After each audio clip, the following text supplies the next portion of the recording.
I'm here with Meridy Volz today, fine artist based in California. How are you today, Meridy? I'm great. You know, we're going to be working together for a while, and it's nice to begin at the beginning and maybe share with your fans and collectors and museums and folks who might come to love your work a little bit about who you are as a person. And maybe we can start with when you were a young person who first realized that you were artistic. When did that happen? I always gravitated to art, like from the time I was 2 years old, could hold a crayon. Like my first memories are of holding a crayon and getting color on a page.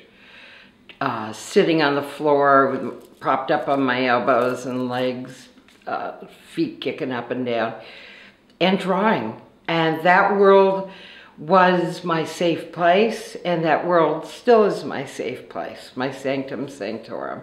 And I can one of my first memories is of sitting there and drawing. Who was that person in your life when you were that child that was most supportive of your art? I'd have to say the person most supportive of my art happened when I was 6. And I got my first scholarship to art school, to the Milwaukee Art Center.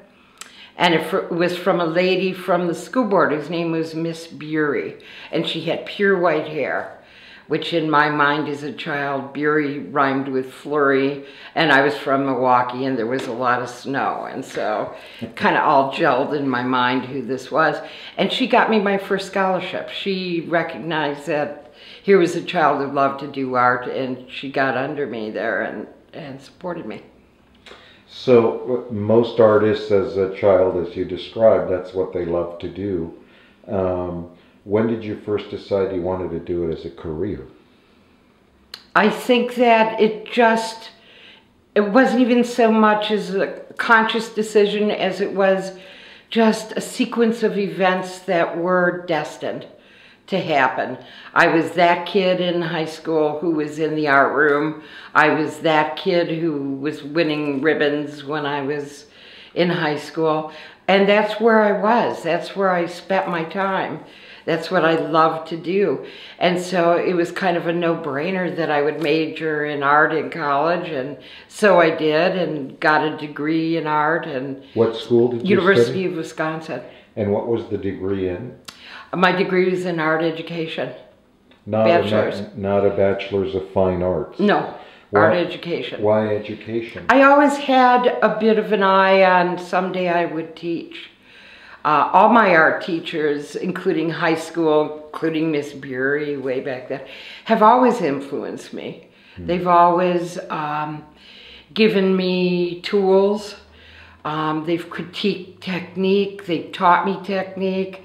And all the way through, they were very supportive and validating. And so I knew early on that I'd probably want to teach somewhere along the way. And I have. I mean, that fulfilled itself. Are any of those teachers famous artists that we might recognize? I don't think any of them are still alive, frankly.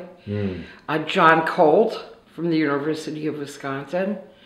There was a teacher by the name of Degas, oddly enough, and he had us doing life drawing in Japanese pen and ink for 2 years.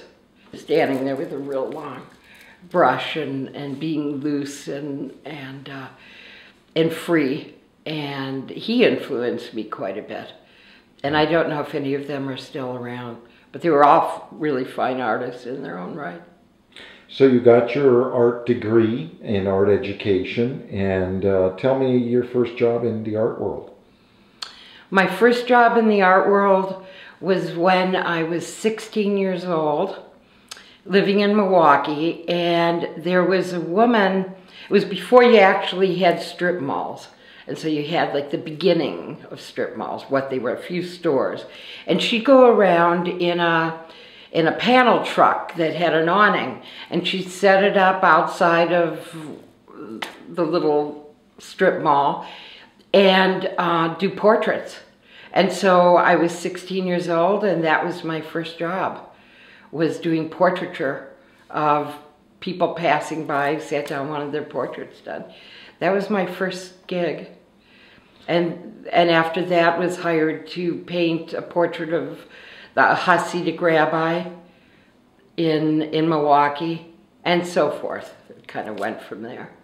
And it seems like throughout your life, portraiture and painting figures and bodies and humans, that's kind of what you do. Always. As illustrated by these two lovely figures behind us. These are also two signatures of your work, very large scale. Right.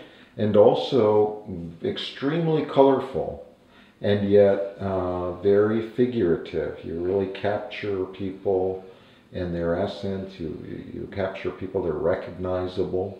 I've always done that. From the time, my first drawings when I was 6 years old were people. Detailed, 4 years old, 5 years old, 6 years, detailed people. Very colorful. And I have always done that. And here it is 60-something years later, still doing it. And I love color. I'm considered a colorist. I have a very, very full palette, and I believe in very, very pure color. I use a lot of it. I never stop at one. If I'm going to do blue, there'll be 5 or 6 blues in there. And I just love color and how it interacts, and I also love texture.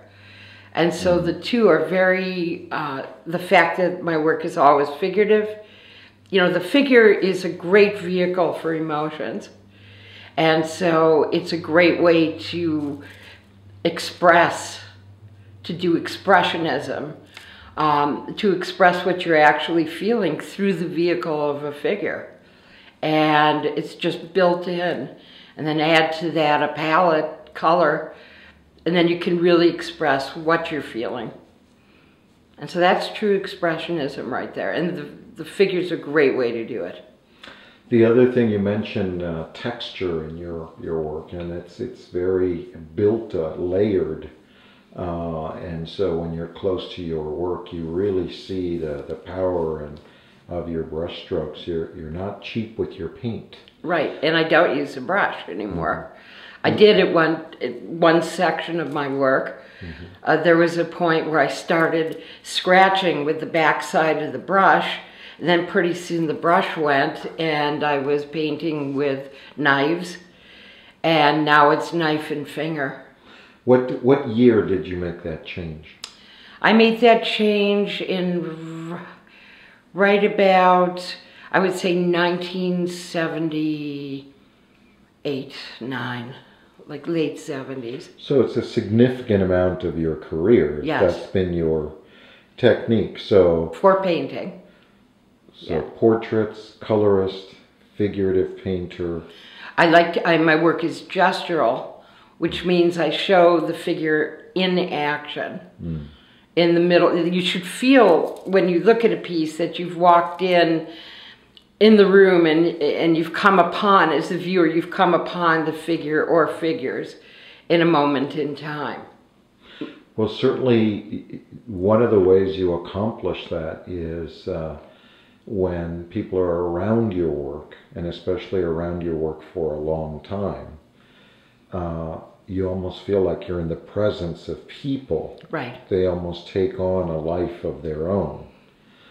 So I've had that experience personally.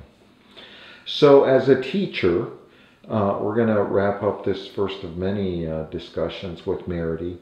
As a teacher, what would you tell students who want to follow your particular way of painting and your particular approach? I would tell them, number one, take risks. I think that's the number one thing for any artist, is to always pull yourself onto your edge and stay there. Like if you've conquered something, let's say you've really worked out working with a certain palette of color, and you've done a series of paintings and you've really gotten that out of your system, and it becomes comfortable. I'm very comfortable working with that palette. That tells me you need to push yourself out of the comfort zone.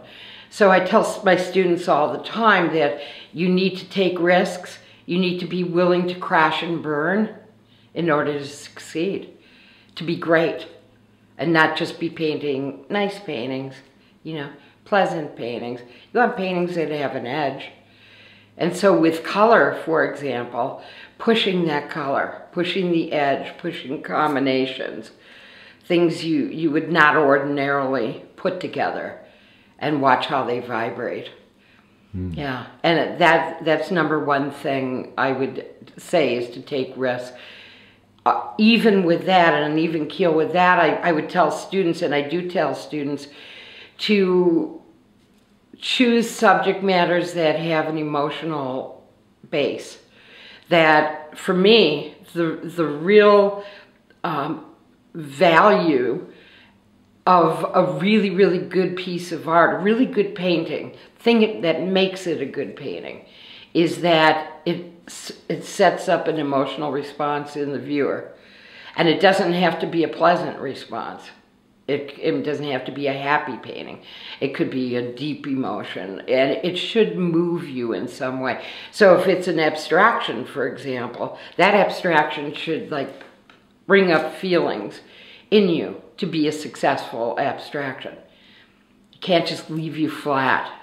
For me, that doesn't succeed in any form or any kind of style or technique. Well, that's great advice for students, Meridy. We'll be talking a lot about your art moving forward. So thank you very much in this episode of Introduction to Meridy Volz. You're welcome.